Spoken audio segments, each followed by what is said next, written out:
take a rectangle here and you place your keema in the middle. And I made an egg mixture where I've broken 2 eggs. I'm not going to use all 2, and I've added some salt to it, and then I made a mixture of flour and water, and this is a thick paste. Okay, now I'll add a couple, 1 or 2 tablespoons of egg mixture in here, and then I'll fold the keema chapati. So I'll add about 2 tablespoons, actually 3 tablespoons of the egg mixture in it, and then I will fold the chapati. The 4 sides with the flour paste. And now I'm going to fold it. I made my first fold here, and now I'm going to fold the other edges like a pocket.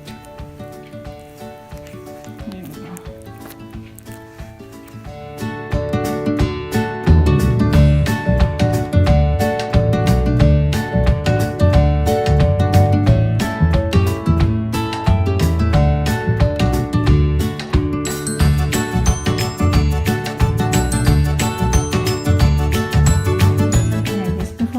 The chicken keema roti, but this is the keema chapati itself. So I'm going to place it aside and fold a samosa, and I'll show you a different kind of a fold from our traditional folding. And you can see my previous video to see how we fold traditionally. But I looked at this fold, and it might be easier for some of us doing this. So let's give it a shot. The circle into semicircles. In this way, you fold it this way first, and then you fold it this way, sealing this end completely.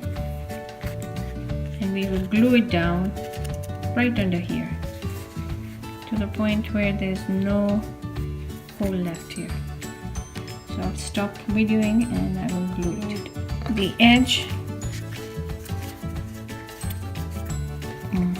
like this, and I'll press it down.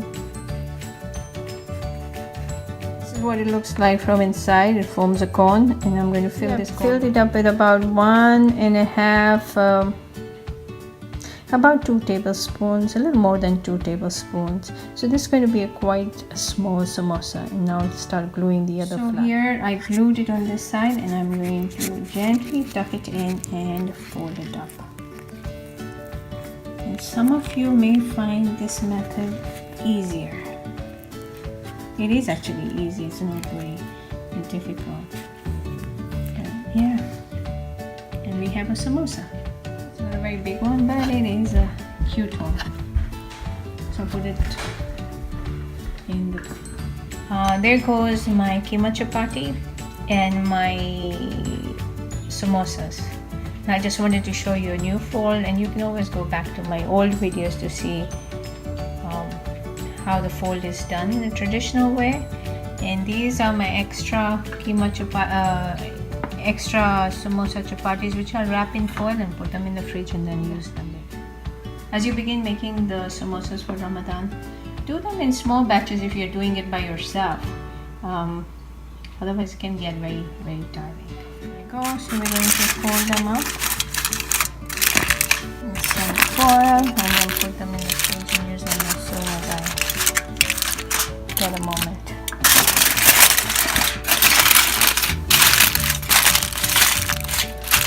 Time to shallow fry the keema chapatis, and you notice that I'll put the seal side down first so that it cooks and seals up. So there are my keema chapatis here. I made 1, 2, 3, 4. I made about 7 keema chapatis, and I really enjoyed working with the dough I made at home. I have a strong preference for that compared to the spring roll pastry. So that's my opinion. You may not have the same opinion, and sometimes we don't have the time to make these things, right? And it's perfectly understandable, but it's very well worth the while. Do try it. So some of my rotis are a little smaller. It's the way I roll them, and you can roll them bigger.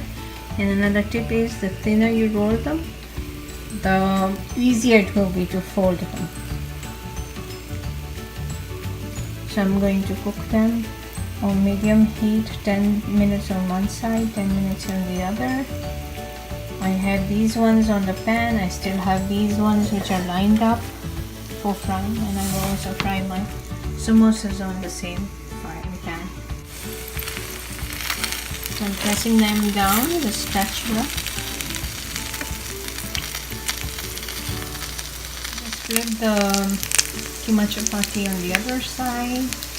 And I must admit that's my personal opinion, is I feel that this roti soaks up less oil, and it's much easier to work with. So do give it a try if you can.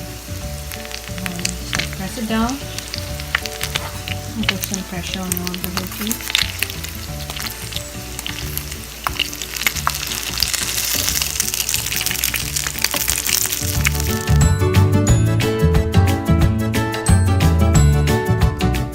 Keema chapatis are ready, and I made about 7. One is still in the process of being shallow fried, and I'm serving it with some salad and with yogurt. And I like to have it with yogurt, salad, and with tomato sauce. You can have it with imli chutney or green chutney, or any chutney that you like.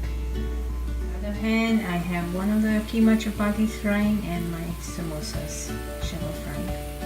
And I will fry them 10 minutes on both sides under medium heat.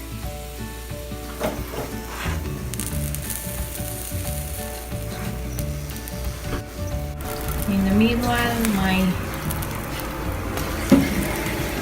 keema chapati is almost ready, and I chose to shallow fry it on medium to low heat with as little oil as I can. You can deep fry the samosas too, but the keema chapati is always shallow fried.